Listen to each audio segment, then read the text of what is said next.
Good morning, everyone. I'm Tabitha Hassell with Tabs on Tap. I guess we could call this take two for today. Thank you so much for joining us. I usually play a little funny video ahead of time, but I'm going to skip that step for now. As you probably know, I had my guest Colonel Joe Adams joining us early this morning. I was having some technical issues. I have worked those technical issues out, and we are back at it again. We're going to be keeping an eye on of course, what's going on over the next couple of days. Colonel Joe Adams is welcome to join us on the show at any time. I'm going to be bringing him in just a moment. What we were doing this morning is we were kind of going over the events that unfolded, of course, with the shooting of Alex Pretti, and of course that was by border control agents, not ICE. Those were border control agents. We were kind of go through that. I'm going to have an update on what's going on with Iran. I've got some other things to talk about, but first, I'm going to bring Colonel Joe Adams in to join us. We're going to hear a little bit from him, and he should be right with us. Let's see here. Let me grab Colonel Joe Adams, and we're just going to start all over. If you were joining us this morning, I apologize for the technical issues that we were having. We've got it worked out. Hopefully, it won't happen again. And I think you guys could hear the show fine. I couldn't hear anything. I couldn't see anything. And then all of a sudden, the restreaming system just shut it all down. So we're just starting all over. Colonel Joe Adams with the Washington Guard, thank you so much for joining me today. Here we are. I see. Yeah. I hear you. Things are all Yay. a good start. I hope I've you're been- doing really well. Yeah, I've been sitting today. here all day just waiting for the evening show. So, No, actually, I spent my day clearing my driveway. 'Cause Oh, yeah. we don't have service out here, so I spent the day, just got finished, and so delivery people can get in to deliver Deanna's packages. She That's right. buys on a daily basis. Very, very important. So, I- spent, I have done none of the such. My driveway is a mess. I had to walk out. I go out to the chicken coop about twice a day just to kind of check on them, and it's not close to the house. So here I think we got about 15 inches here. I thought it was less. Finally went out and took a better look. Yeah, the old spies never die. They just clear their driveways. So that's my world. So I don't know what we got across this morning. They could hear me. They couldn't hear you. Yeah, I don't know what was happening. I couldn't hear anything, and I couldn't see anything, and I couldn't tell if I was talking over you or talking to you, and I didn't know what you were saying. It was a mess, and I don't know if it was the restreaming service, either way, we will just carry on, and we'll kind of start all over on some of these topics, and we've got a lot to talk about today because there is a lot going on. One of the things I wanted to mention, first of all, we didn't get around to that this morning, is that the weather situation, from what I understand, there are 800,000 people across the southern states without power. Can that possibly be right? That seems like a really high number, but I heard that there's like 120,000 people just in Oxford, Mississippi.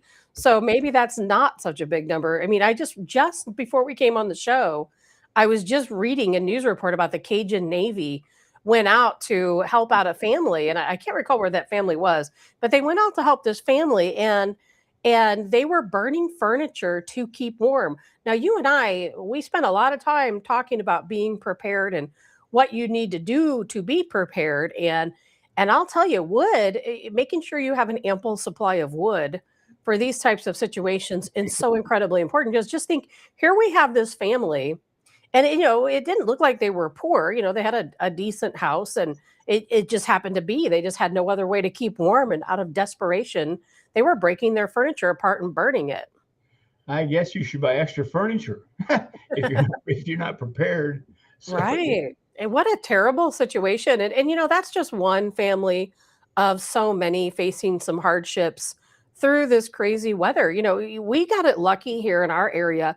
We got a lot of snow, but we didn't have that freezing rain or ice. And I'm sure, Colonel Adams, you've seen the videos.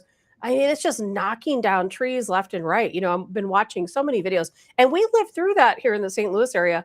Again, I can't recall if it was 2007 or 2009. I think it was 2007, where we had that bad icing. And I can remember sitting in my house and hearing boom, boom, boom. and it was just trees falling over, cracking right in half because of the ice. I, I told you about the weight of ice on power lines.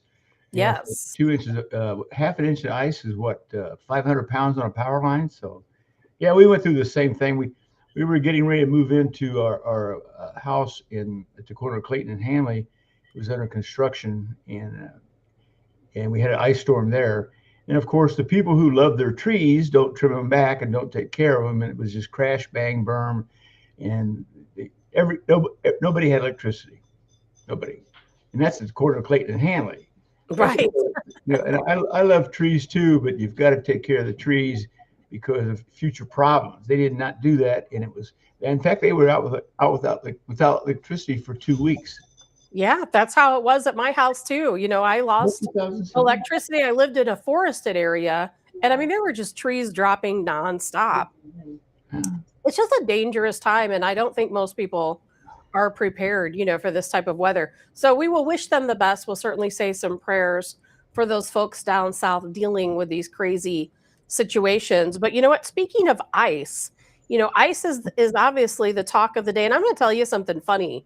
For anyone out there who does not know this, and I'm sure you can only guess. Now, I did this by accident. I was using a new laptop, and for some reason, I thought that I had already established my Facebook account on this new laptop, but I guess I didn't.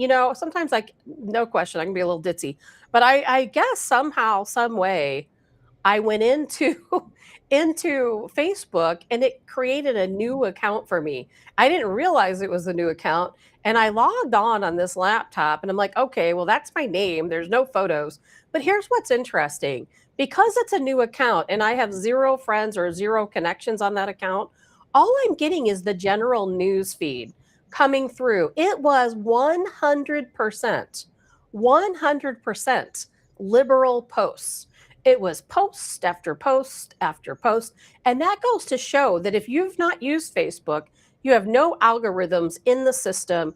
You have no other people influencing what it is you're getting, that Facebook itself just spits out all this crazy liberal propaganda. I can't tell you, Colonel Adams, how many times I saw this photo going around. I mentioned it this morning.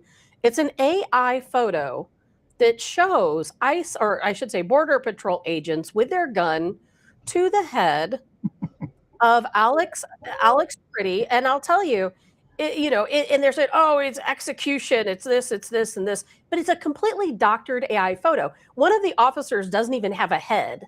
One of the other ones has like a contraption on his face. You go back and you watch the video and you do still frames, and none of that's true. But they've created this photo. They're passing it around, trying to pretend like it's real. And I'll tell you something I learned that's new since we talked. Now, you may have already known this, and the listeners may have already known this, but Alex Pretti, he was radicalized. He was not just some nice guy nurse who was out at this protest being a legal observer and helping women. He was radicalized. He belonged to these various sites that dox police officers, to these various sites that tell where ICE officers are going to be. He was right in the thick of things. Yeah, don't bring a gun to a protest. Oh, a peaceful protest. That's the whole thing.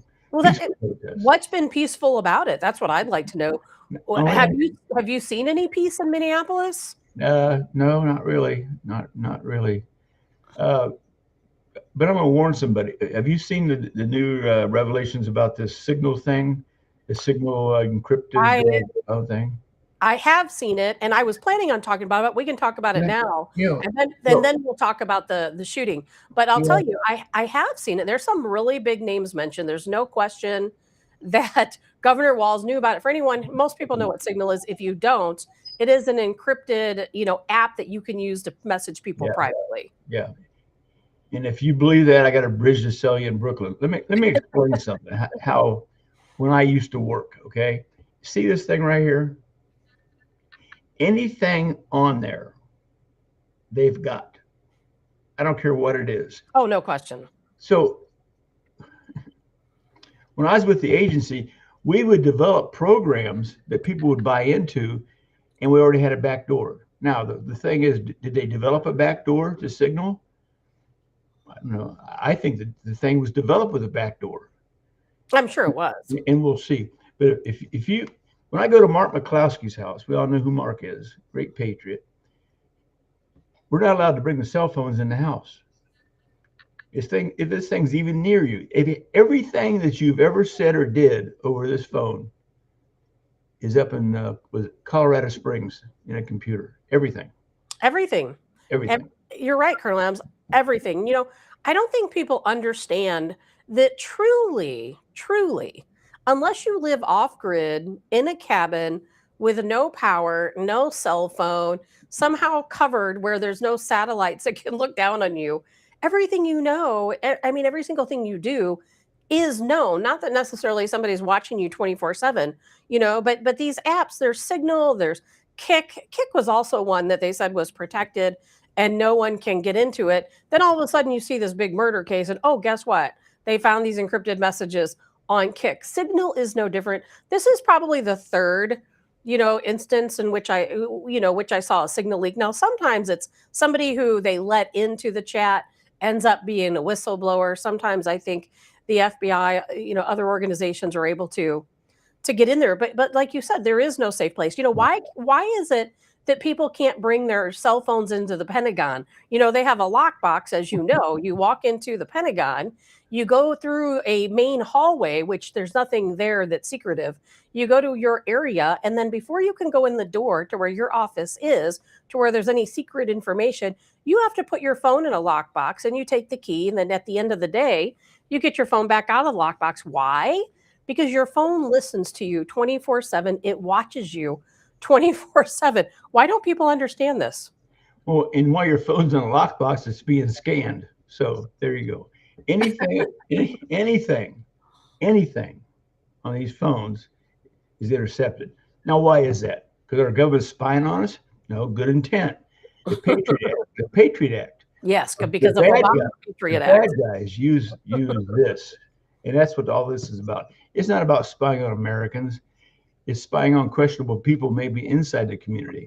So about 20 years ago, we had developed a phone intercept situation out of our intel base in Tampa, Florida. Okay, SOCOM, top intelligence base, and we a friend of mine was assigned to develop that program, and he did, because of the cartel and the narcotics trafficking coming through the Caribbean, plus national defense also. And so from there, they expanded onto that. Now, I happen to know who developed that program because he's my brother, blood brother. He developed the program. He was up for retirement, and even the flip phone's not going to help you.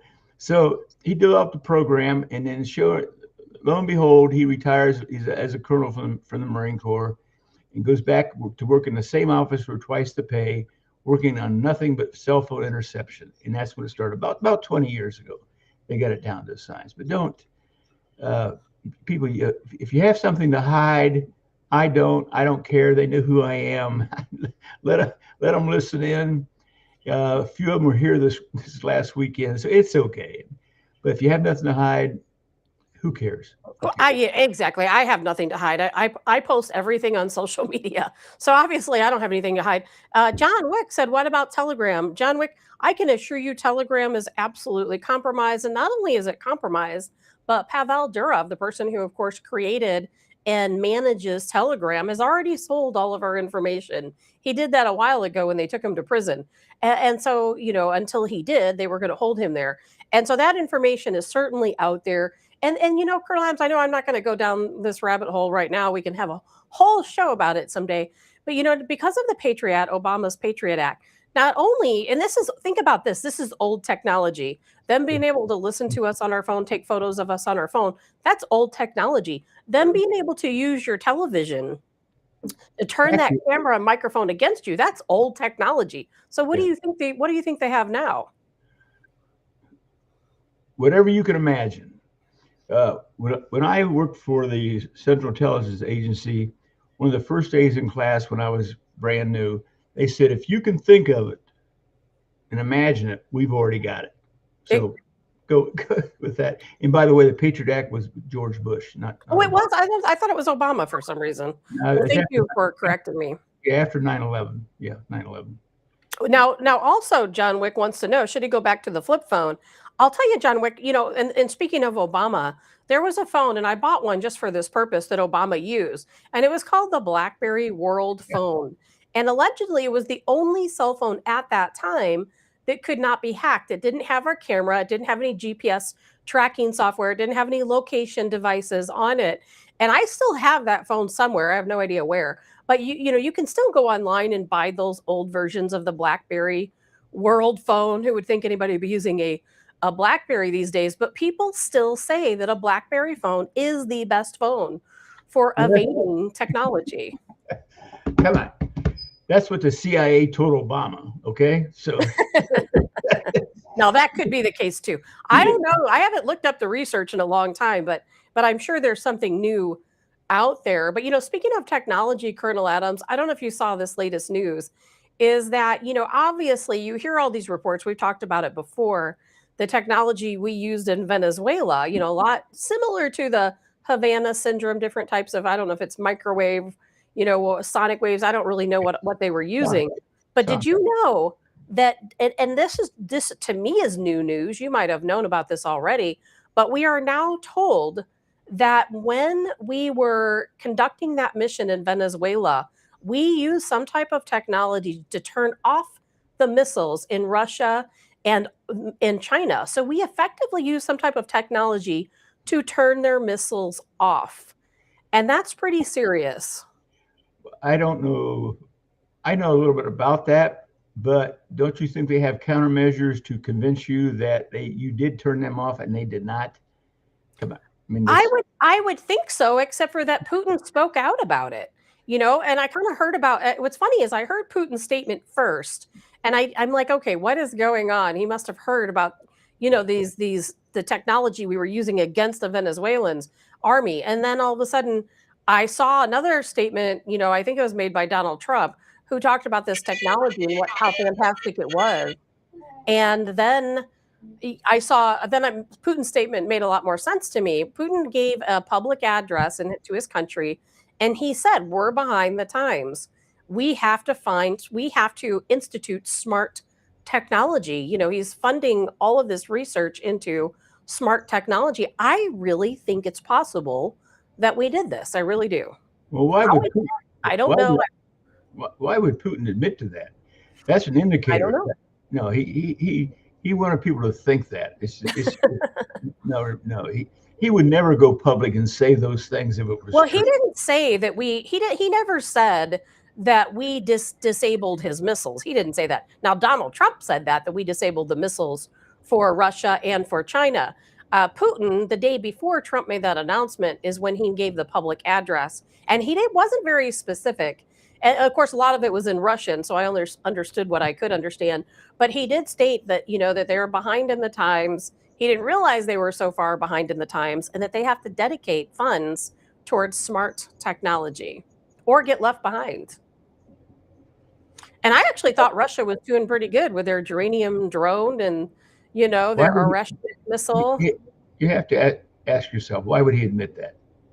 I'm I'm an old spook, and I know how the things operate. Things are never as they seem. You have to remember. Always true. You're right. You are right. I'm telling you. So does that mean you think that Donald Trump and Putin are working together to make it seem like we, the United States, disabled their missiles? That's an interesting concept. And believe me, I work on that every day. And it's a very, very good possibility. Well, we know that Donald Trump and Putin have a good relationship. And quite honestly, Donald Trump and Xi, China's President Xi, have a good relationship. Because if they didn't, I've talked about it on this show a number of times. I'm not going to talk about it right now because we got too many other things to talk about, is that we know that part of Donald Trump initiative, part of his initiative towards our national security is to move away from NATO. It is going to happen sooner or later. We're going to move away from NATO. And we've already talked about the core five. Just like you have this G7, they have the C5. And it's written down, it's part of a plan. Nobody can deny. A lot of people don't know about it, but that is an American alliance, the United States, Russia, China, Japan, India. So those five countries coming together, working together. And obviously if Donald Trump didn't think that Russia and China would be a good ally, they wouldn't be included in the C5. No, I think that the near future, that's where it's at, the C5. All these, a lot of this stuff, smoke and mirrors. They're all throwing out indicators this way. There's another plan. You never know the real plan. I guarantee that. I mean, I used to be a part of that crowd, so I guarantee you, we'll send you in a total different direction while we're doing what we have to do. So, Well, and I'll tell you, Dan on the comment line, his comment makes a lot of sense. Now, Dan says they were able to turn off the Russian-made aerial defense systems in Caracas, but not those actually in Russia. And Dan, to me, that would make a lot more sense. yeah, I can go with that. Yeah, I see it. Yep, no doubt about it. Settle. Hey, to get back on track, I have no idea what we covered today. So if this is Well, you know what? We're going to start all over because that show is gone. It's deleted. It's not there. We're just going to start all over. And we've got a lot to talk about. Colonel Adams, there's been a lot of other things that have happened. There's been a new incident that took place today. You probably saw it. And that incident was some lunatic leftist crazy woman was out violently protesting and they lobbed a flashbang at her. Well, she picked it up in an effort to throw it back at officers and it blew up in her hand. It blew half of her hand off. This is how messed up this is. I even know the person who invented flashbangs, and he's still sitting in the penitentiary. He used to work for the government. But I'm telling you, I was one of the first people who test fired those things. And when I was an instructor with SEAL Team 6, SEAL Team 3 out in Arizona, they gave us these things called flashbangs. So what I would do, I would be in a harassing force up in the mountains. And as the SEAL teams worked through, because we were going to the Mideast, I would use these as harassing weapons. They used to call it, actually, the original flashbang was called M60 simulators. And so I would use those things. I know the guy who came to the government and said, hey, what about these for entry devices and all that? And there's variations of those. Some of them have rubber balls in them. Some of them have actually ball bearings in them. Some of them are uploaded to an M60 simulator. But I actually know those people. I mean, who don't I know? That is really wild. Oh, Well, yeah, and can you imagine this lunatic lady? And then the other day, I don't know if you've heard this or not, directly after the shooting of Alex Pretti, and as police were trying to secure the scene, there was another lunatic woman who she literally bit the finger off of an ICE agent. She bit his finger off. He was trying to apprehend her. And it was the tip of his, I think it was his ring finger. And he saved the tip. They were not able to reattach it. I mean, what is happening? These people have lost their minds. I saw a video today of people out protesting. Now, Colonel Adams, I'm going to tell you the truth. And hopefully, I know this is not a conservative thing necessarily to say, but I am perfectly fine with gay people. I'm perfectly fine with trans people. I have no problem with those people at all. If they're not harming anyone or hurting anyone, I don't have an issue with the trans or the gay community. What I do not understand, though, is why Antifa. Now, Antifa is a very violent group, and I do have a problem with Antifa. I do have a problem with all the members of Antifa. And largely, I would say predominantly, the members of Antifa are trans. And I can't prove it to be true or not true, but I've received a lot of information that Pretti himself not only was a member of Antifa, but he was also trans. Now, the photos that were sent to me, I didn't put them up today because I have no way to know if these are legitimate photos or if they're AI. They certainly looked legit. Have you heard anything about him potentially being a member of the Antifa trans community? I don't really think that's accurate. I mean, Antifa is going to take anybody they'll get. It's got some money in their pocket. They donate. What about that goofball who lives just a couple blocks short of the riots. You got to quit talking about protests. Oh, are you talking about that one? You know, I've got a video. Are you talking about that guy who made that crazy video? Yeah, Wagner. No, Here, so he claims he's one of the generals of Antifa. I've No, got he's the not. video right here, Colonel Adams. Is it okay if I play it really quick? Yeah, he's an ex-junkie, loser, face tattoos, neck tattoo, which is okay, not on your face, okay? He's no general. He's just an idiot. Go ahead and play the video. Well, and he's also a member of the Antifa trans community. Now, this one I can confirm is absolutely true. I have plenty of photos from him from his own pages, his own social media, wearing dresses and skirts and negligees and everything else. So this one is true. I'm gonna play this video real quick. It's only 40 seconds. You're killing me. Go ahead. If you're seeing this video, we are done with peaceful protests now. The gloves come off and ICE needs to get out. Run for the hills, boys. Because there's no message of peace that's gonna fucking land after what they did this morning. 5 shots face down on the ground. You don't get to talk to me about peaceful fucking protest anymore. I have had these conversations with you people for a fucking decade. I have repeated myself ad nauseum to a deaf ears of cowards and bitch-made little fuckboys that want to fucking talk about their fucking feelings instead of putting hands on these murderers. Now, this guy is the capital definition of mentally insane. He has been active at the protest. You can see videos, you can see photos of the protest. I am sure they have been looking for him, but I don't think he's hard to find. Maybe they just don't want him. But yeah, this guy is definitely one of the trans members of Antifa. And then, he wants to act all crazy and tough. I will never understand Antifa. I just won't. And there's a big part of this riots, not protests. This guy just wants to be somebody.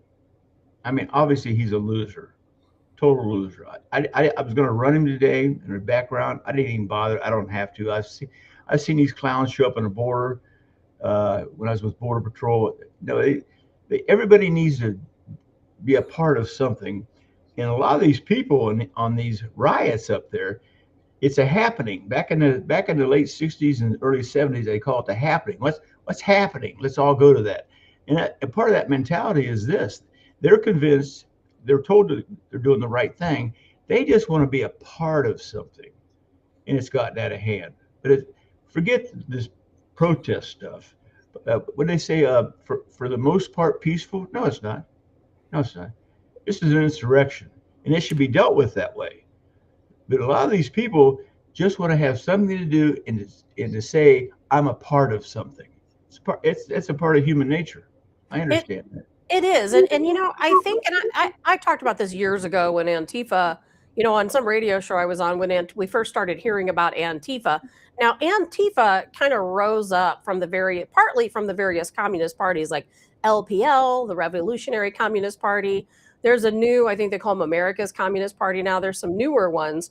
But RevCom and LPL kind of got the ball rolling with this. And I'm not saying this to be mean. And honestly, I'm not saying it to be derogatory toward those people, even though since they're so violent, they kind of deserve it.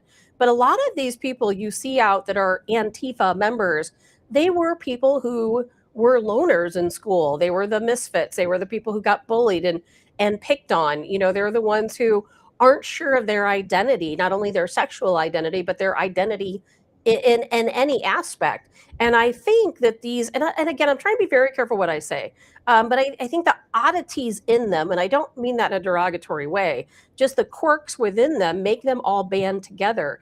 And I think collectively, they're very angry at society in general, because I think collectively, they feel that society from who knows how long, in their childhood has been very harsh on them. Oh, I agree. If you want to recruit an idiot, just recruit somebody who's an outsider, never accepted by the clique. No, but this guy is typical. I know a guy just like him that came down on the border and tried to organize a mercenary group down there. Same thing. Confessed ex-junkie, ex-convict. But because the border thing was so happening, he came down there and tried to organize something. And this guy's just I mean, it could be this guy's brother. That's how close this is. People want to belong to something, and then Correct. nobody else will take them in, and the recruiters prey off that. The loners, the people that nobody want to be around. That's Oh no, no question. And I mean, back in the day when I was in school, and again, I'm not trying to pick on people who are loners or people who were bullied, anything like that, because I know I personally was not one of those people, but I knew kids that were picked on, I knew kids that were bullies, and so on. But I'll tell you what, some of them were perfectly fine. They adjusted. They live a normal, successful life. But I do remember a couple who were these, now I would call them Antifa like, who they were just angry. The reason why they didn't fit in and the reason why they were kind of those loners is because they were just angry all the time. And I think that's what a lot of these people, they're just angry. And the problem is they're dangerous. They're dangerous and they're violent. And we could blame everybody we want, but in the end it is human nature. But we could blame Walz, we can blame Mayor Frey, and I do certainly place blame on them, as well as other Democrat leaders. And I blame the media and I blame social media probably more than anyone. Like I said earlier, going through a clean Facebook account. Anyone's welcome. If you're out there, create a new Facebook account. Don't add any friends, don't like anything. And I will guarantee you 100%, not 99%, 100% of your feed is going to be nothing but liberal hate. That's all you're going to see. Because I was like, what in the world is going on this morning? And it's brainwashing these people. Colonel Adams, they really hate us. They think we're fascists. They think we're trying to harm them. They think ICE wants to kill them. And somehow they're so twisted in their sick minds that they actually think they need to protect murderers, rapists, pedophiles, gangbangers. Can you make sense of it? Because I can't. Well, that's who killed Charlie Kirk. He was programmed by the Democrats in social media. Hey, Paul chimed in and says he's an ex-con drug addict, ICU nurse. No, hey, don't. Oh no, we weren't talking about Pretti. Yeah, don't confuse the nurse guy. Yeah, we were talking about one of the protesters. I don't know much about, quite honestly. I don't know a lot about Alex Pretti. I certainly don't think he was a drug user. I certainly don't think he was an ex-convict. And I really do think amongst his family, friends, patients, that he was known to be a very nice guy, and I can, I really do. He was probably a very nice guy. But at the same time, he was radicalized. We're talking about two different people here. The ICU nurse is a whole different. We're talking about this Wagner guy. He's an Antifa general. We talk about two different things, apples and oranges. Okay, two different things. Absolutely so. And Colonel Adams, I'm going to play that video again of the shooting of Alex Pretti, because I think we need to show it. We showed it earlier in the show before we had some technical issues, and I'm going to show it again. Now, there's a couple of things to talk about first, and the most important thing being you brought up the Signal app and the fact that there are members of Walz's staff, in fact, the lieutenant governor herself, along with several other people in his staff, who were part of this Signal chat. They were part of the doxing of officers. They were part of the letting people know where ICE was going to be that day, or where border control was going to be. That makes me really angry. But you know what makes me angrier is the fact that Donald Trump and Governor Walz are talking, and they're trying to work out a plan to make ICE leave. I know these ICE officers, Border Patrol, they're probably more than happy to leave that area because every day they're risking their lives. But if we have them withdraw, I mean, aren't we kind of giving in and saying that violence is the answer? I mean, aren't we just feeding the animal? No. Here's why. Donald Trump knows now that they didn't see this big problem coming into Minnesota. There wasn't enough pre-launching of these agents. The next time we go back in, there's going to be a pre-launch of security personnel closing off sectors. That lies the problem. We just went in, these people show up, now we got to deal with them. No, the problem was, and who saw that coming? The fact that we launched these ICE agents in there and had no perimeter sectioned off to where they could operate. That'll be the difference. We'll go back in. No, he's just trying to save lives. Of course, there's some politics involved in this, but no, the preparation of going in was not efficient enough to what happened. Hey, I got a comment on this National Guard stuff. Okay, two things. Okay, but when you do, we got to go back to that because I'm not done talking about that topic. But after you talk about the National Guard, we'll go back to that. Okay, what do you go back now? Okay, I'll go back now before we go to National Guard. One thing I wanted to say about that, something to add to that is that we are going to remove ICE and Border Patrol from Minneapolis, probably from the entire state of Minnesota. And if you're telling me that the reason why we're doing that is because it was bad planning, because the Trump administration didn't know this was going to happen. Now, I'm not saying BS to you. I wouldn't do that. I'm saying BS to the Trump administration, because whoever plans these types of things, they should have known. And if they didn't know, then they're not doing their job very effectively. During the last protests in Minnesota, there were 1,500 businesses that were burned, looted, vandalized, unable to continue operations. 49 people died. I watched a video where a man burned to death alive when they were set a building on fire, these violent protesters. No one held accountable. $2 billion in damage. Now, somebody from the Trump administration should have said, hey, when we send our agents in, into Minneapolis, things are going to get crazy and we're going to have some problems and we better be prepared for it. But I agree with you. They were not prepared. I just said that. I know. I agree with you. I'm just frustrated with the Trump administration, and I'm really frustrated that we're going to give up. What, did you lose signal? That's what I just said. Bad planning. Very bad planning, and it's really upsetting to me. And I feel, I know you don't agree with me, I feel like withdrawing ICE now, even with the bad planning, that we're just signaling a message. If we withdraw ICE and Border Patrol, I don't think we're going to send them back. Now, we might. I don't see it happening because the same situation would happen. But I'm aggravated and furious because I want to see Tim Walz go to jail. I want to see him being held accountable for inciting violence, for the 2 lives that have been lost in Minneapolis, who I blame on their ridiculous rhetoric, telling people to fight ICE. And it's upsetting to me because I feel like the minute we say, okay, we're going to withdraw ICE and Border Patrol, those people are going to go nuts celebrating because they won. And I know Donald Trump is trying to work out a diplomatic deal with Tim Walz where they're going to exchange, in order for ICE to leave, they're going to give them all of their prisoners who are illegals, who have some type of criminal history, and they want their local police departments to round up the illegals that have a criminal history. Minnesota's not going to do that. It's not going to happen. We're just going to be screwed and no accountability. Nothing's going to happen. Every single illegal with a criminal background is going to head to Minnesota because they know they're safe there. Yeah, I'll be surprised they release those prisoners. I mean, that's part of their platform. But if this thing calms down, Trump withdraws them with a plan to go back, and he does.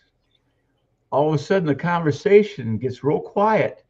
Now, Tim Walz, if he would speak the truth, he don't want Trump to pull him out, because the conversation about him and the attorney general and the mayor taking money from Somalians under false pretense as monies for campaign planning.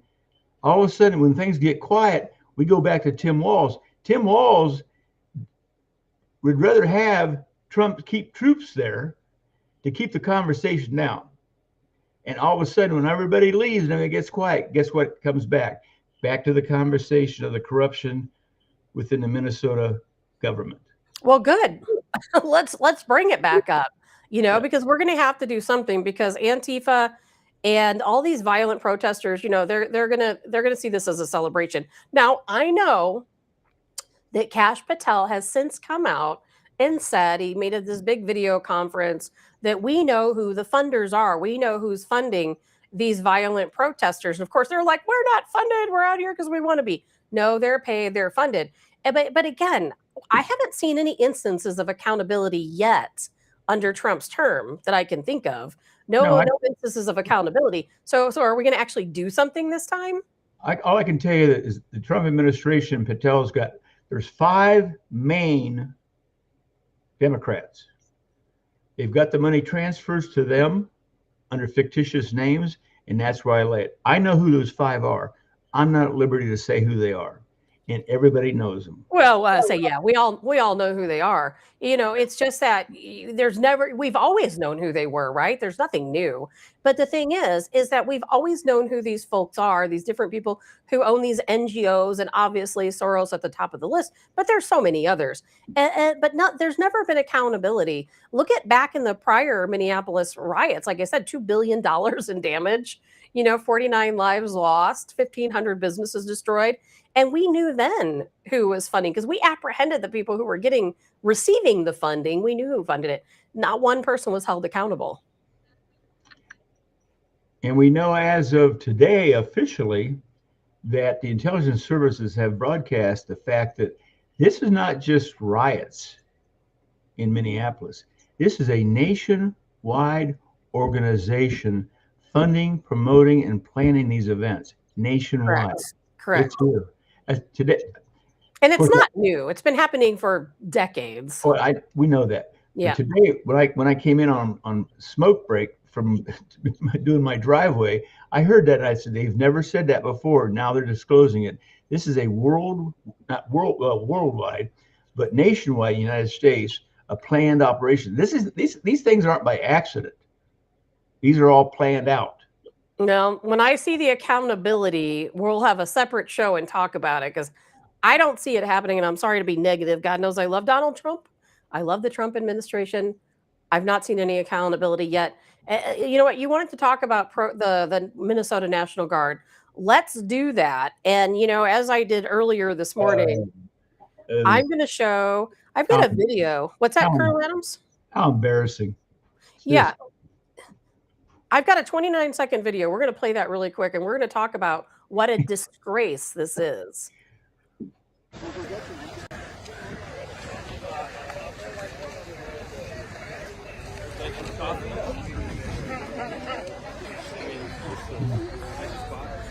It's almost Valentine's Day.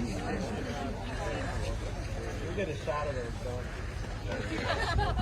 But thank you all. Cup of coffee, sir? Yep, there we go, Colonel Adams. There we go. You know what? We were all so excited about the Minnesota National Guard coming out. Little did we know there are only 2 orders they had. Number 1, feed the violent agitators. Number 2, protect the no-go zone that they established. Make sure ICE and Border Control does not shut it down.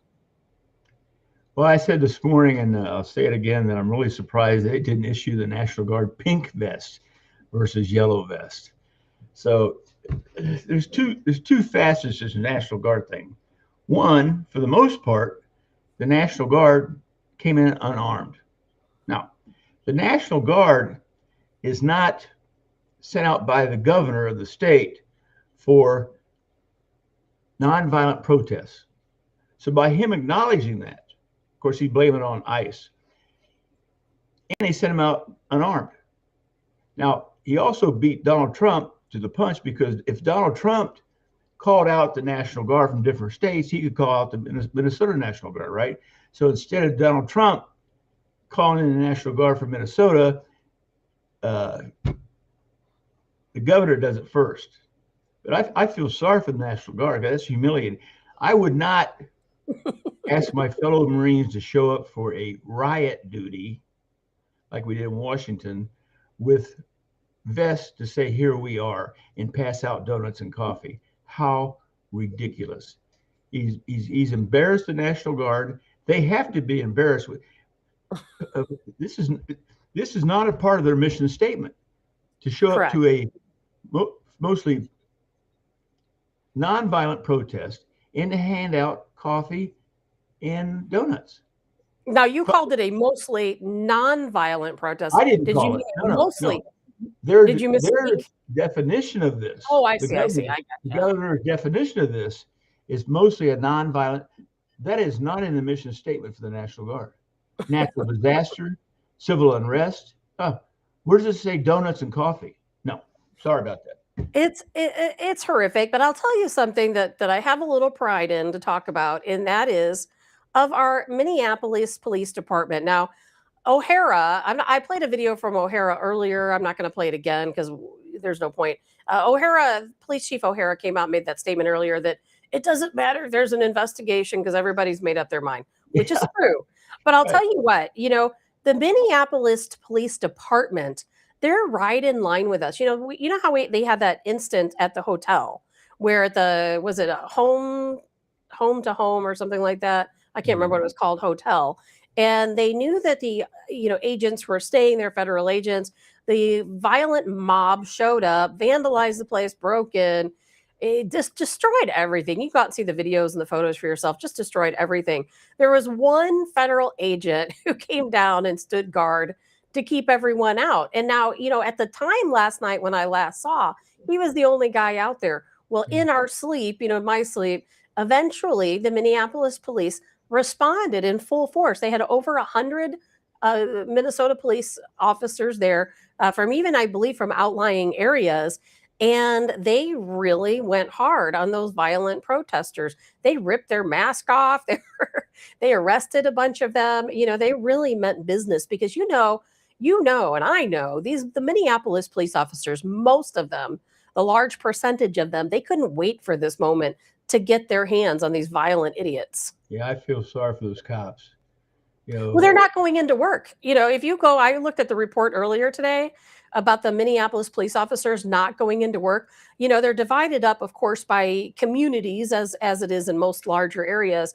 And I read through them all. I didn't go through the whole list because there were so many. But as an example, in one jurisdiction, there should have been a minimum of 13 officers. Only 3 showed up for their job this morning. In another area, there should have been 10.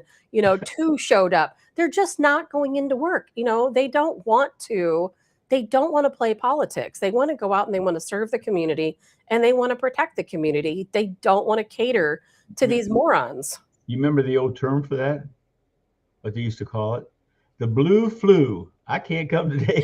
I'm sick. It's the blue flu. Yeah, I feel sorry for those good people up there. Oh my gosh, me too. And what about the Minnesotans who actually do want these criminals off their streets? What about them? They're affected. People are bored. These companies are boarding up their businesses. As a matter of fact, there was a letter written, I think it was today, by all these different corporations and businesses in Minneapolis. And they said, this has to end. Governor Walz, you need to work with Donald Trump.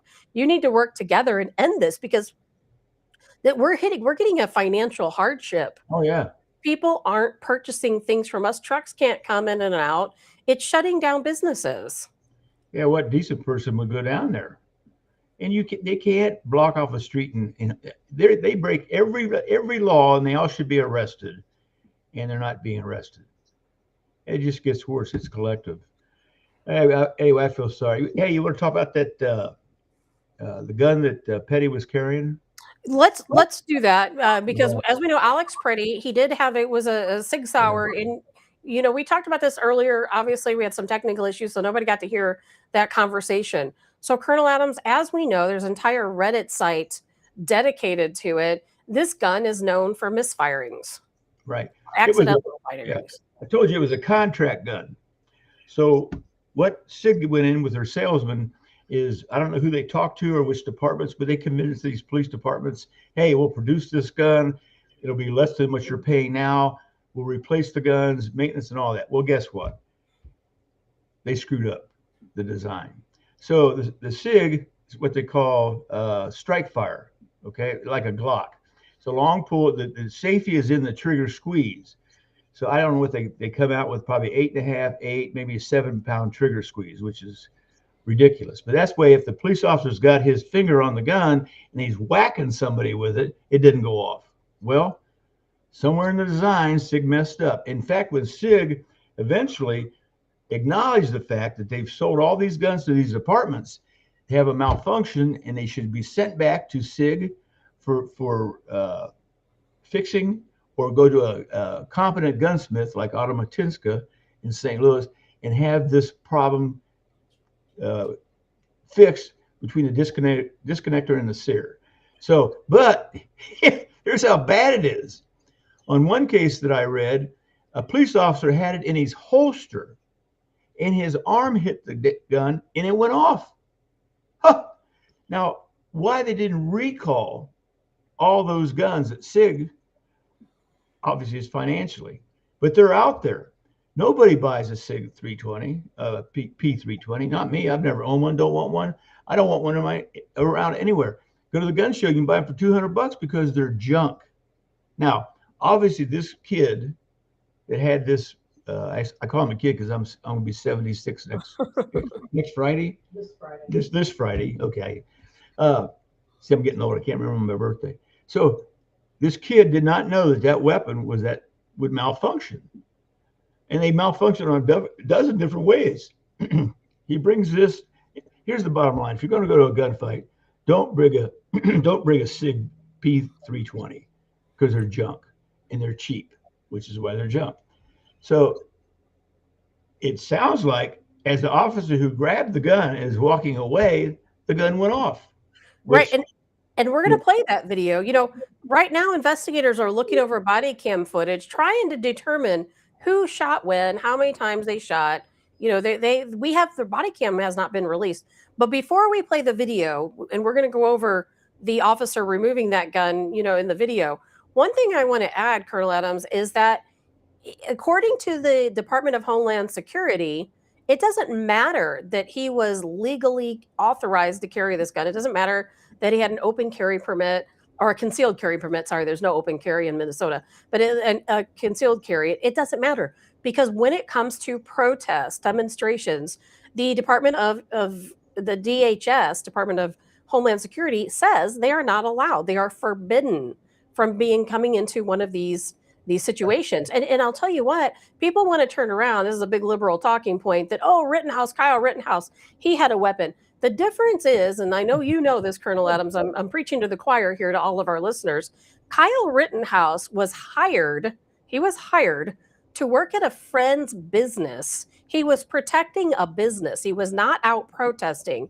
He was private security. He came with a weapon. He was protecting his friend's business from arson when he went to the bathroom and was attacked and had to defend his life.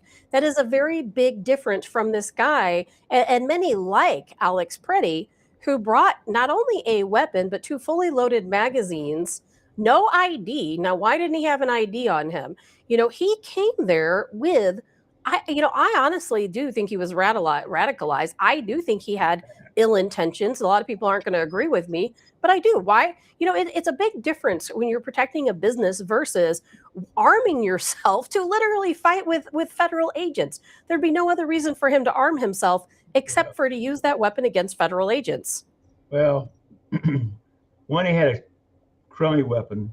2, when you get a concealed carry permit, even in the state of Minnesota, they give you a list of places you can't, even though you have a concealed carry, there's places you can't take that. And one is large public gatherings for whatever reason. It's licensed, got permits. You can't do that. You can't take a concealed weapon into a football stadium.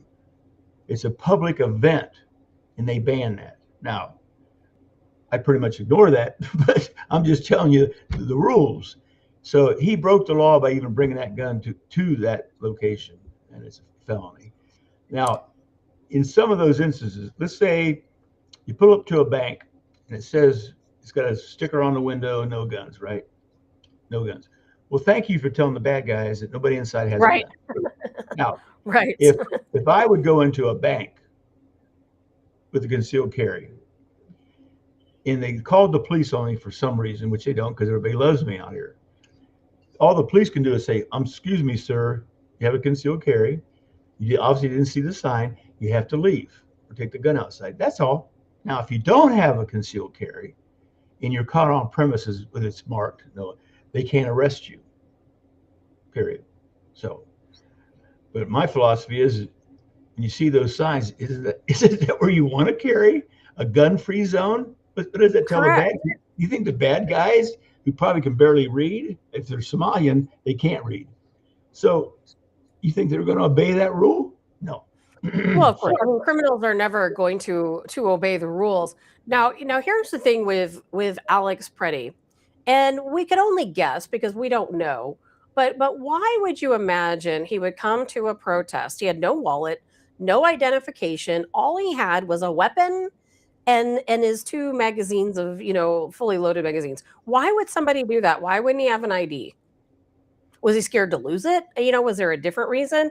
It just doesn't make any sense, does it? Or was he going to set up one of the agents if somebody approached him and said, "Hey, are you an American citizen? Show us your ID." And then what, he's going to get, tussled away and arrested, and he's going to make a video of it. I don't understand what that purpose would be, but it seems like it's something, a little off. Well, he was off. He should have brought an ID and no gun. End of story. I don't know the guy. Maybe he had some kind of nefarious other reason. We probably will never know. But obviously, he made a mistake. Yeah, well, we'll never know. They'll tell us. As a matter of fact, the Trump administration has already told us that he was there, to plan a massacre against Border Patrol and ICE agents. That's literally what Kristi Noem told us. Now, how she knows that, I don't know. They have privy to a lot of electronic data that we don't have. And of course, they're going, a lot of people are saying, well, Kristi Noem shouldn't have said that. She jumped the gun. But I don't think she would just be making that up off the top of her head. I think that there was something that gave her reason to make that public announcement. Why would she say that he was there to massacre? She literally used the word massacre federal agents. I saw that too, and I thought, unless they have some other information. Right. Let me explain something to people, okay? Most people listening to your show, probably almost all of them, have never been in a gunfight. I have been in gunfights. Somebody asked me the other day, how many gunfights have you been in, Colonel? I said, well, you count in combat? Street combat. I've only been in a half a dozen. Things get real confused and real crazy in split seconds. Real crazy. So there's a crazy factor and a confusion factor in all gunfights. I've interviewed, talked to my FBI friends. They get in a gunfight. How'd you feel? It's insane. The adrenaline's flowing. Things make mistakes. You'll do something, but you'll always go back. If you're well trained, the one psych thing, you always go back to your basic instincts of how you were trained. And when you're trained, you're developing instincts. That's why these guys, like I told you the other day, they shot that girl 3 times in the car, because you stop and you shoot until you've neutralized the threat. Correct. That's the way they're trained. You always go back to your training. I wasn't there, but I've been there. I've been shot twice. I'm still here. I know what a gunfight's about, and it's no, it did happen fast. We're going to play the video in a moment, but I'll tell you, you can tell from the very moment Pretti enters the roadway and starts to block traffic. Now here's what, versus what we're going to see in a minute versus what the backstory is. Now, we are also being told that, and I didn't know this until today, I only heard this today, that not only was he blocking traffic, but he was attempting to set up a roadblock. They said he was directing people around. There were some other folks there that were agitators, and he was trying to get them to line up their cars across the road to block the ICE officers and Border Patrol coming through. Yeah, that's why he was waving his hand. Cars and stuff. Okay. Correct. He was waving at people to get into position to block the roadway, and that is what allegedly Border Patrol initially came over there to confront this group over. The couple of women and Pretti himself, because they're like, oh no, you get out of the road. You're not going to set up this roadblock, and we have to start thinking about what is the mentality of these officers. Their lives have been threatened. We know that these different various protesters, rioters, have said they're going to start carrying weapons, and they plan to use them. They have no idea. A lot of these guys, quite honestly, have people. What's so funny? People keep wanting to say, "Oh, they're ICE agents or Border Patrol." They have no training. A lot of these guys are combat veterans. A good portion of them are combat veterans. They know, they are trained. They know exactly what they're doing. They're not straight out of high school. But here's what's in the back of all those brave officers up there, in the back of their mind. They don't talk about it, but I know what's in their head. I've been in that situation. They're waiting for the silver bullet. They know that at any time somebody could open up and kill them. That's right. And they work through it. No, I'm telling you. And if they're not thinking about it, their subconscious is telling them, you need to get the hell out of here. You're in danger. You're in danger. Correct. You're in danger. Now, Correct. add that right. to the scenario. I'm telling you, so that's why we practice to tell the subconscious it's okay. The gun's not going to hurt. I mean, you got to deprogram the subconscious, and I teach that. But the subconscious that you don't know what's working is telling you, hey, this don't smell right. You need to get the hell out of here. So the subconscious is already telling those cops, you need to get to flee or fight. So Correct. they work under those conditions. Correct. And we have the luxury sitting here right now, and Yeah. many of us have done it for days. We have the luxury of taking this video. Thank God there's so much video. We have the luxury of taking this video and pulling it apart second by second, watching it in slow motion. But what so many people, particularly on the Democrat side, don't understand is this happened in milliseconds. You know, this entire tussle on the ground, it all happened in just milliseconds. From the time somebody said gun, from the time he got shot, it's all happening in the same second. You know, it's not like it's they had time to react or look by, you know, by the time somebody yelled gun, by the time they saw he had a weapon, they already had it. The brain process was already going on that, hey, this guy has a weapon. He's going to shoot us. Yep. And the more they can't freeze frame. The more training these guys have been through, and they've been through some intense training, especially Border Patrol. When I was with the Border Patrol, all the spec ops people getting out of the military, they didn't have enough of it. They want to get into some action. So the Border Patrol was their action. I don't know how many dozens or hundreds of Border Patrol I talked to that just got out of the military and want to continue and do something for this country and get into the action. But when it happens fast.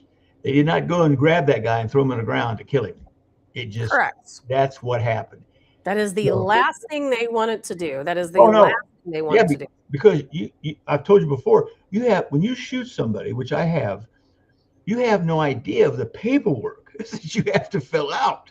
So I remember getting into a situation where the shooting happened about 11 o'clock at night. I was still filling out paperwork at 5:30 in the morning. Don't shoot somebody unless you like paperwork. Well, and a lot of these officers, you know, it does harm them mentally. They do think about it. I've known officers who have shot someone in the line of duty. Some of them have never recovered from it. They just don't get past it mentally. Some of them do, but a lot of them don't. And not only that, but in this day and time, it's different than the old days. In this day and time, when you shoot somebody, whether they're killed or injured, you're looking at about potentially getting prosecuted for murder, going to prison for doing your job and protecting your life. You're going to have a civil suit. Most likely you personally are going to get sued. You're never going to be able to work again as a police officer. You're going to be doxxed and followed for the rest of your life. You're going to be forced to retire or leave your job. And then worst of all is whoever, let's say in this case, it's Pretti. The other case, it was Good. Their families are going to sue the police department. They're going to sue the federal government. They're going to get millions and millions of dollars. And you, as that officer, you're going to be out of a job. Yes. And I could give you a situation where I got caught in a gunfight in St. Louis, but I've decided not to tell you because there was no paperwork. So it involved the police and everybody else. But don't ever shoot at me and think I won't shoot back. And that guy found out the hard way. So, okay, you got a video or something? What are we doing? I do. We're going to play a video that after we go through this video, we're going to kind of walk through. This is a multi-part video. It might seem like it's a little hard to look at, but we're going to break it apart. I'm going to turn the sound off, and then we're just going to look at it. And then after that, we're going to talk about Governor Walz and how he is comparing what's happening in Minnesota right now to the Holocaust, literally saying that the people in Minneapolis are comparable to Anne Frank. It's unbelievable. So let's take a look at this video. Now, give me a moment here because I've got to turn the sound off and I've got to slow it down a little bit. 3 angles of video. All right, so we're going to turn that guy off and we're just going to look at this ourselves. Now, it's going to focus in a minute. We're going to see Pretti, and he's going to be out in the street. There he is. He is standing in the street with these two women, and he is going to be directing traffic. Now, if somebody didn't tell us, we wouldn't know what was going on. But he is attempting to use these vehicles ahead of him. See these vehicles? This person getting in this vehicle? These people are all together, and he is attempting to have them block the road to impede Border Patrol. Now, we see Border Patrol pushing him. Now, the Border Patrol's pushing them because they want them out of the road. They just want them out of the road. And Colonel Adams, feel free to chime in at any time. There you see Pretti being sprayed with pepper spray. He's fending off the officer. I'm going to stop this for a minute because here, Colonel Adams, I don't know what you think, but this is where he makes his second mistake. Number one mistake is being in the middle of the road. They've already been warned, don't block traffic. We already saw what happened to Renee Good when she attempted to block traffic with her vehicle. Now we have this group of people attempting to block traffic, impede officers, and then they're trying to get him out of the road. Now he's supposedly trying to protect this girl. I think she's falling in the ice. Doesn't really matter what the deal is. Why he doesn't let her go, I really have no idea. But I will tell you where I feel like he made the second mistake is getting involved. At that point, that wasn't his fight. He should have walked away. What do you think about this, Colonel Adams? Yeah, he screwed up. Yeah. I don't know. I still can't figure out why he's grabbing that girl. I can't either. But it's very icy. She slips to the ground. But now here's what's interesting is I read a report today, and I don't know that I believe it. I don't have any way to confirm it. That for some reason he was attacking her, and I do not think he was attacking her. I don't think he was attacking her. I think they knew each other and were probably friends. I think that she fell on the ice. Maybe he was trying to protect her from the officers, but either way, he should have just let it go. That I feel like was his second mistake. We'll pick this up here, then we'll stop it again here in a few moments. Now, here they are again, tussling, and at that point, he needed to stop fighting. Yes. I mean, he's going to have a half a dozen guys on him. It's over. Stop fighting. And anybody else caught in this situation, just stop fighting. Correct. Really? That's right.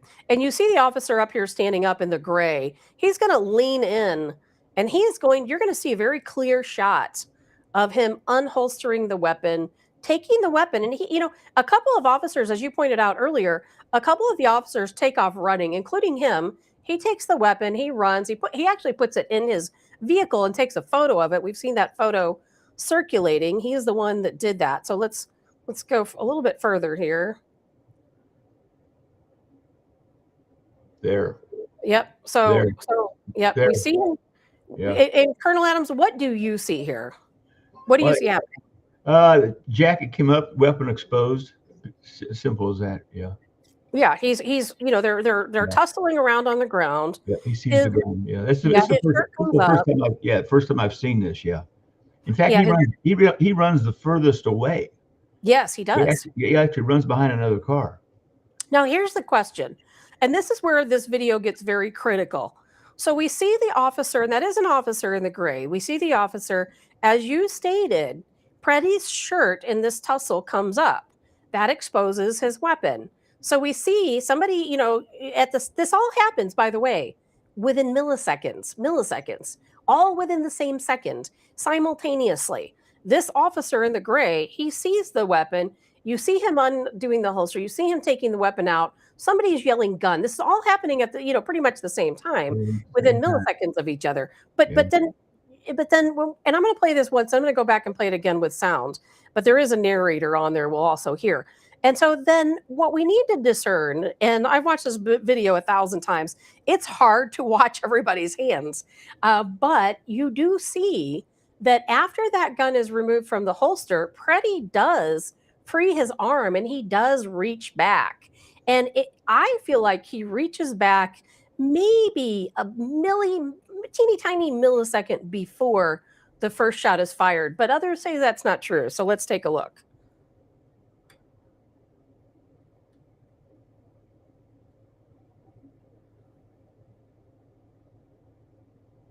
So here he goes with the gun. Yep, with the gun, yeah. Now that's afterwards, and that's officers looking for the gun. We're going to backtrack here in a second. They don't find the gun. They yell over and they say, "Hey, do you got the gun?" The guy says, "Yes, I do." So that's that. And then, so let's backtrack a little bit here. And Jay Saunders on the comment line says, a very second a cop yells gun, they are immediately trained to protect their lives and the lives of other. I personally don't see, and Colonel Adams, please correct me if I'm wrong. You know, I personally, when I look at this video, I see officers who are legally able to use lethal force because of the situation. They don't have time to react. They just have time to act. Yeah, when they yell gun, gun, gun, the other officers that are blindsided don't know that they have the gun. Correct. It happens so fast. Now, I'm going to go back and play it with sound to where we can hear those shots. Let's see here. I don't want to go back too far. Yeah, I'm going to count them again. I had 9 originally. Let me go up further up. Okay, here we go. Oh, wait, I forgot to turn the sound on. Stands up, but is knocked to the ground. A third angle shows more agents running down the street and into the chaos. From this angle, you can see the agent dressed in gray reaching into Pretti's waistband and appearing to grab something, possibly a handgun, and then running away as shots are fired. Later, in a fourth video, But let's go back a little bit and listen to those shots again. And appearing to grab something, possibly a handgun, and then running away as shots are fired. Later, in a fourth video, an agent crouched. Okay, so Colonel Adams, I'm going to bring you back here. We've looked at that video a few times. We've probably all looked at it outside of this show. It's very hard to discern, that one shot by itself. And even some of the officials that are actually investigating this crime have said, is that Pretti's gun going off? Or was that one of the officers? I've not seen an official statement as of yet. Yeah, I didn't hear much difference, but I'm getting 9 or 10 shots at least. So, and if somebody said it was more than one officer shooting, wow. Wow. Yeah. Somebody said the guy was running with the gun, had the gun, yelled gun, left with the gun, had to slide back to the rear. I don't know how that's possible. I don't know why you would take a weapon off a person in a civil situation where he's contained, but the fight's still going on, and he runs with a gun, and somebody said the slide was to the rear. I don't see how that's possible. Why would you even do that? And the second mistake was he should have ran with the gun elevated, so people could see the gun, and he didn't do that. It's under stress. He should have exposed the gun. But he didn't do that. I agree. Right. And there were certainly things that could have been done differently on that officer's part.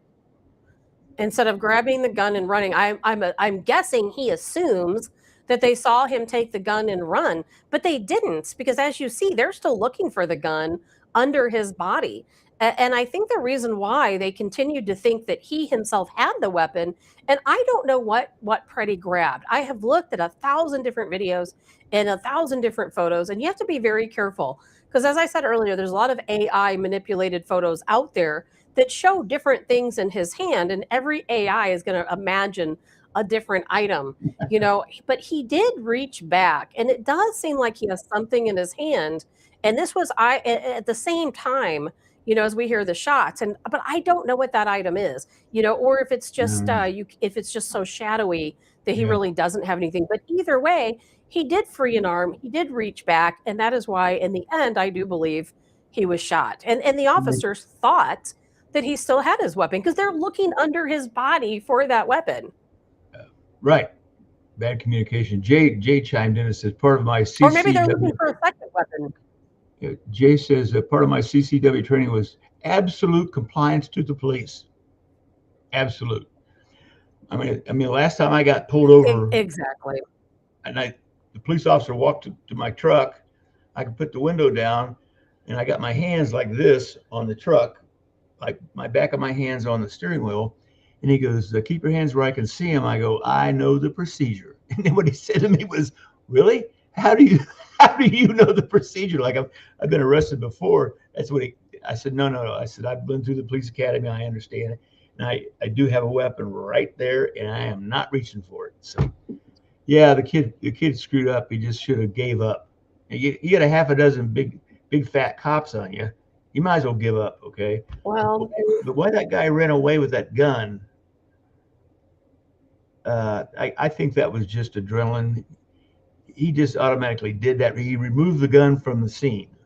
it was unusual behavior. Yeah, thank you. Very unusual behavior. It was unusual behavior. Have done that.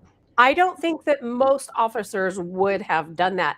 But here's the thing. Why was he dressed differently than the other officers?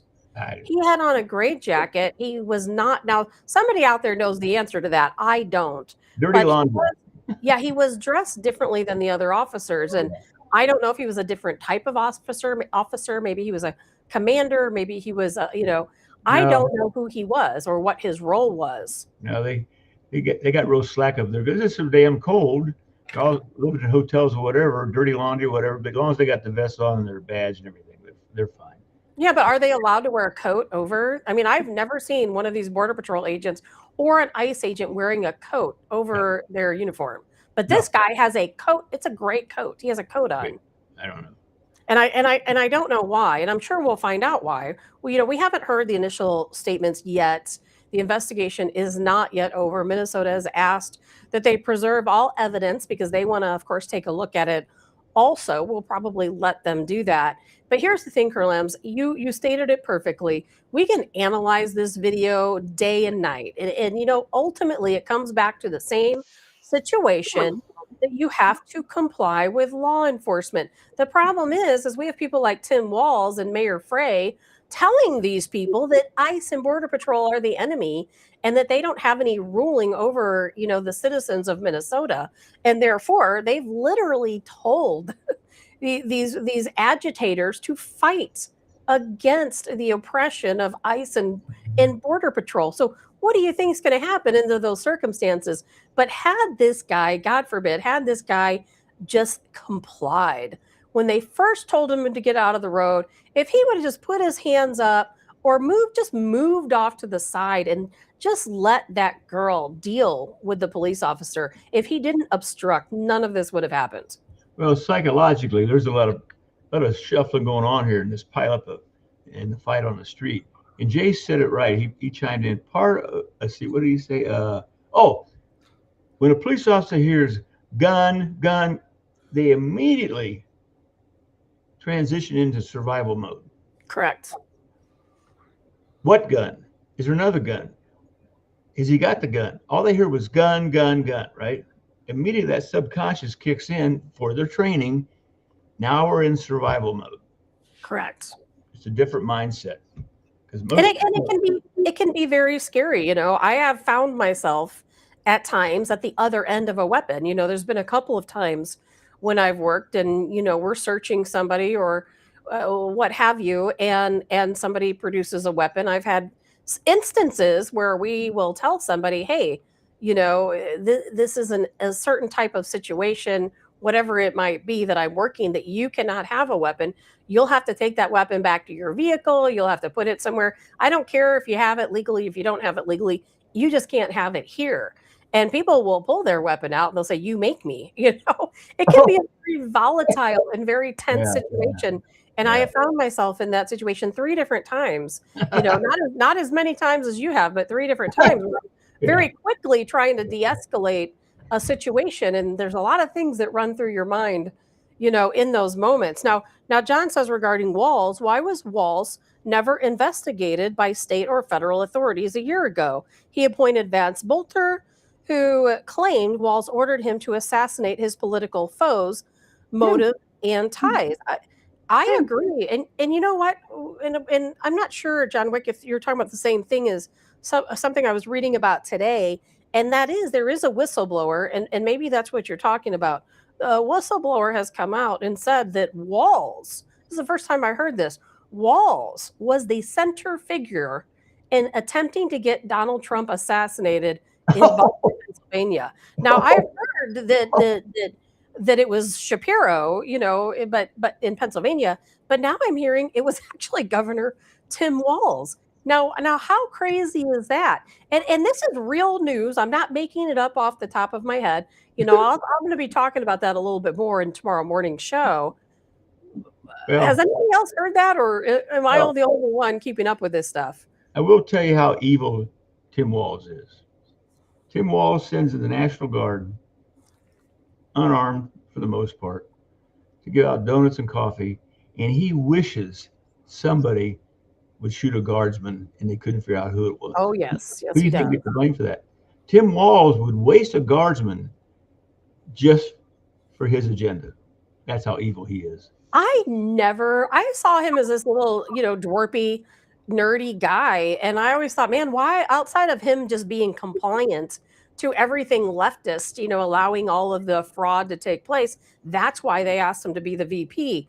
Never did it occur to me that this man had it within him. Now, this is a whistleblower.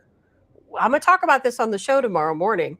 I obviously am only reading what I've read, which is a valid news headline, a valid source of publicly discussed news, that this whistleblower said that Tim Walz was behind the assassination in Butler, Pennsylvania.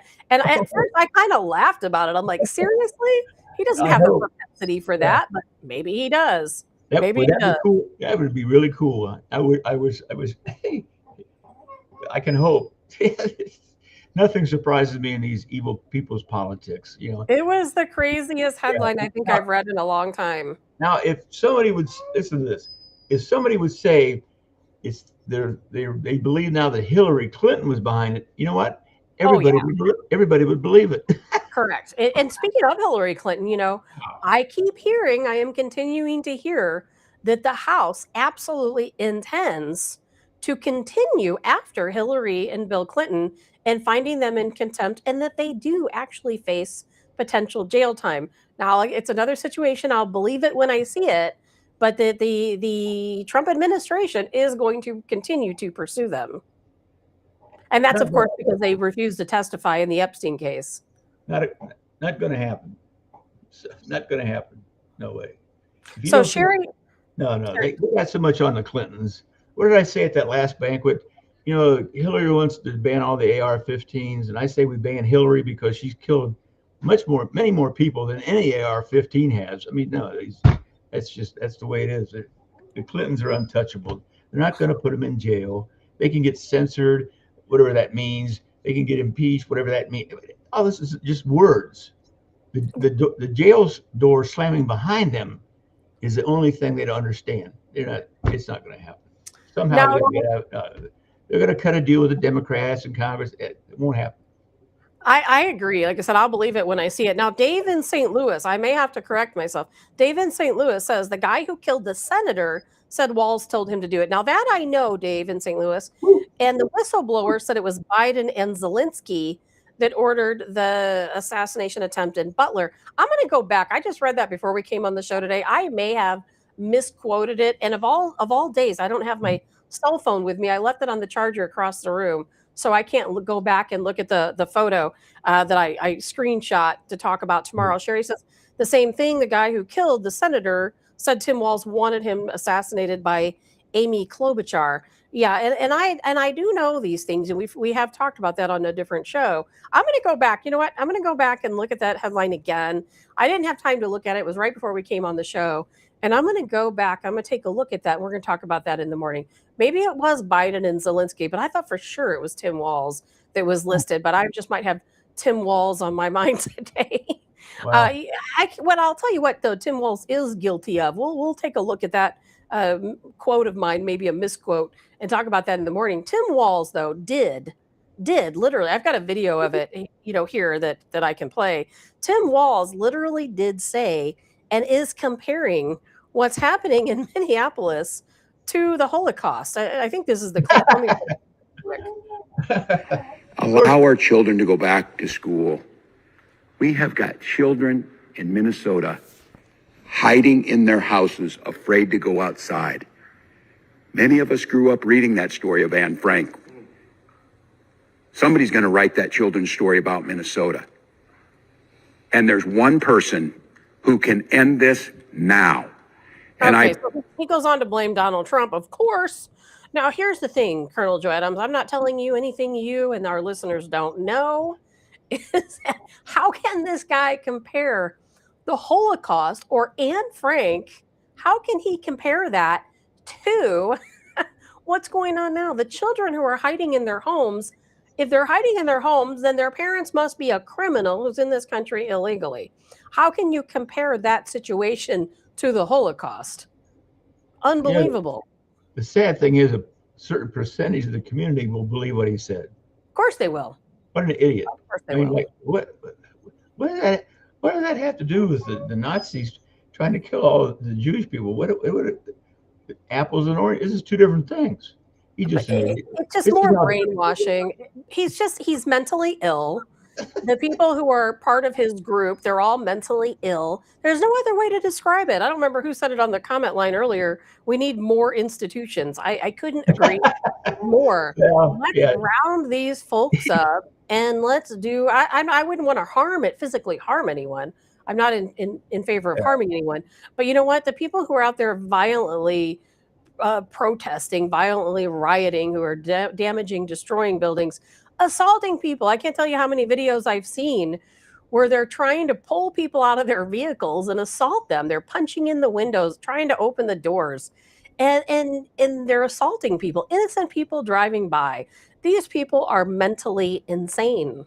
Mentally insane. I know a lot of liberals, and I can guarantee you the liberals I know, they're not out standing on some corner pulling people out of their vehicles and beating them. They may not like Donald Trump. They may not like what Border Patrol and ICE are doing. And a couple of them that I know are from, Minneapolis. They don't like what's going on. But at the same time, guess where they are? They're at work, just like the rest of us. They're not out violently protesting. And they don't agree with the violence. They may not like what's going on, but they would never condone the violence. Yeah, I want to say, should you be at work? Who has time for this? Minnesota's going to suffer for at least a generation over what they've done. Maybe forever, because if in fact it's true that Donald Trump does remove ICE and Border Patrol from Minnesota, from the entire state, that's the deal they're making, then these people are going to say they won. They're going to celebrate in the streets. And then they're just going to say, okay, well, violence truly is the answer. And it always has been, Colonel Adams. I'm going to say that. I don't care who agrees with me, who doesn't agree with me. Every single violent protest we've had across this country has always proved that violence actually is the answer, because these people who are violent always get what they want. And this situation is going to be no different. Every single illegal in this country is going to be flocking to Minnesota, Minneapolis, because they know they're going to be protected there. Yeah, the bad guys, but not the good people. So Minnesota's hurt themselves more than they realize. The after effect, you'll see, they'll suffer for it. Hey, in as far as Donald Trump pulling out the troops, that's a tactical thing. That's not a retreat. That's just advancing in a different direction. I've been in situations where you got overcome with fire, backed it up, enveloped, and continued on. No. And Marines never, ever retreat. We just advance in a different direction. And that's what Donald Trump did. I would like to see something like that happen. Donald Trump mentioned on many occasions that he has active duty military, on the ready. They're ready to go. They're just waiting for the call out to come to Minnesota and take care of this situation. But as always, again, I'm not trying to down Donald Trump. I don't like everything that happens. This is one of those instances. I think that he should have allowed active duty military to go in there and show that violence is not the answer. Violence only gets you a prison term. These people need to be called insurrectionists. He needs to invoke the Insurrection Act. Yeah, if you all look it up, believe me, every point in insurrection they've committed, they should do it. Why isn't he doing it? He knows what he's doing. Hey, before I take off, how come I'm always laughing? I'm a funny guy. This week, the names that stick out on the media, after I get off your show, then I go watch that, and everybody should watch CNN. Now, how much of a lowlife and a loser does a journalist have to be to get fired from CNN? And I addressed the issue of Don Lemon. Is he nuts? Yes. He said all of his problems that he's having within the media, being fired, all that is because he's a black gay man in America. Yeah, that's what the That's problem called is. TDS. That's No, called a severe yeah, case of not that TDS. he's an idiot. Okay, so Don Lemon, Jack Smith. If you saw any of the questioning for him before Congress in the committee, the he looks like a beat dog.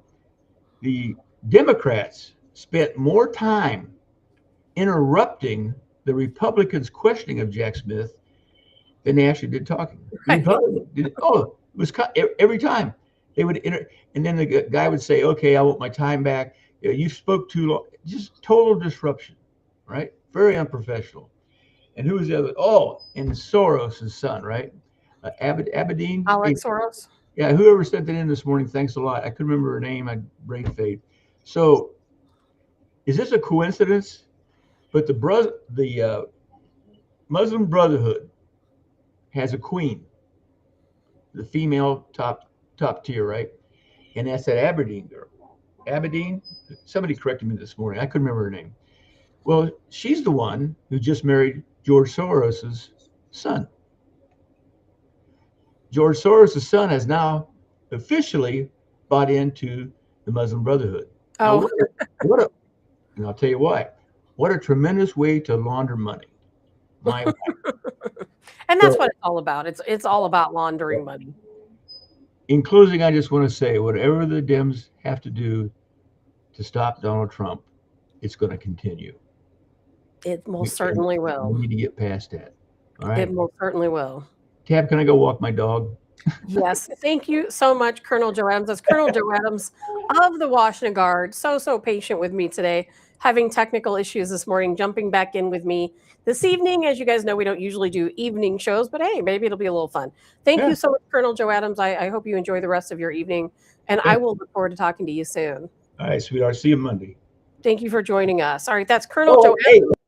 Oh, hold on. I'll bring you back in. You're not done. There you go. There you go. all right. Got to do a commercial because if Deanna's sitting back here. So, all right. This Saturday, girls, something that could change your life. This Saturday, okay? In Washington, Tim Rafferty's teaching it. Black belts in 4 martial arts. Good friend of mine, member of the Guard, big supporter. This is for women only. Self-defense. And the thing that you'll learn is this Saturday from 9 a.m. to 1 p.m. costs us $40, right? And I know how you Right. girls are. You girls can't go anywhere alone. If you're at dinner, if somebody's got to go to the bathroom, you take a girl with you, okay? Well, bring a friend. This right here will give you information and techniques that you can use when you walk out that door. Now, save your life is one thing. How many women I've talked to, they had a traumatic experience in their life that's with them all the time. I had a girl here I was teaching firearms to. Why she learned firearms? Because she was raped and they ripped her hair out. Now she has to live with that. Yes. There's a good chance you could avoid that with a 4-hour course. And I mean it. I mean this sincerely. Please, girls, listen to me. This could affect the rest of your life. Instead of saying, "Oh, I was a victim. That was terrible." Instead, you can say, "You know something? I kicked his ass." See you Saturday, girls. All right. Thank you so much, Colonel Adams. I'm going to share that again onto my Facebook page for anyone that didn't catch the information. Colonel Adams, how can people reach the Washington Guard real quick before you head out? Yeah. Join our newsletter so you can see how much crazy stuff I'm up to all the time. Patriots at thewashingtonguard.com. Excellent. Thank you, Colonel Adams. We will pick that back up. I'll be talking about that throughout the week. We'll make sure that we give you some commercials. Thank you, and enjoy your evening. All right, that was Colonel Joe Adams with the Washington Guard joining us. Be sure, hey, ladies, I can't tell you how many news stories I have read. I just read one this morning. Unfortunately, there was a young woman here in the St. Louis area that they found her body. She had been murdered and frozen in the snow. I guess it was her neighbor. I don't fully understand the story. I didn't have time to look into it. Somehow picked her up and like threw her into the next yard. I don't know if it was a domestic situation. I'm not really sure. But either way, we have to be able to protect ourselves. And hey, especially we don't know what's going on. You know, according to the crazies on the super far fringe left, we're already in a civil war. You don't know when it's going to be you getting pulled out of that car next. And Abe, yes, I'm going to post that flyer. It's on my Facebook page now. I'm going to add it again so you guys can all see it. Great class to take. Reach out to, of course, the Washington Guard, patriots at thewashingtonguard.com. Make sure you do that. Thank you to Colonel Joe Adams for joining us. I don't really have anything more to talk about other than to tell Dave in St. Louis, Dave, I think you got it right. You know, I read that headline before I came on. I think you're right because I do think it was a Delta Force operator that I didn't read the name when I read the headline that did make that statement. We're going to talk about that on tomorrow morning's show. It is time for me to run. We've gone over our time a little bit, but we got a lot in. We talked about a lot of things. If you joined us early this morning, I'm very sorry that we had technical issues and glad we were able to come back today. Glad Colonel Joe Adams was able to join us. So that's it for today, guys. We'll be back. We'll be back tomorrow morning and every day this week. We'll have a show. No missing days this week. I know I've had a lot going on lately and have had to miss some shows, but not this week. And trust me, this situation is going to change every day. We're going to have a lot to talk about. We're going to be talking about Iran. I didn't have time today. We're going to update on Iran tomorrow. And there's a lot to talk about there as well, and more also in the coming days. I do hope you guys have a fantastic evening. Thank you so much for joining me. I'm Tabitha Hassell with Tabs on Tap, and I will look forward to seeing you all at 8 a.m. Central Time tomorrow morning. Good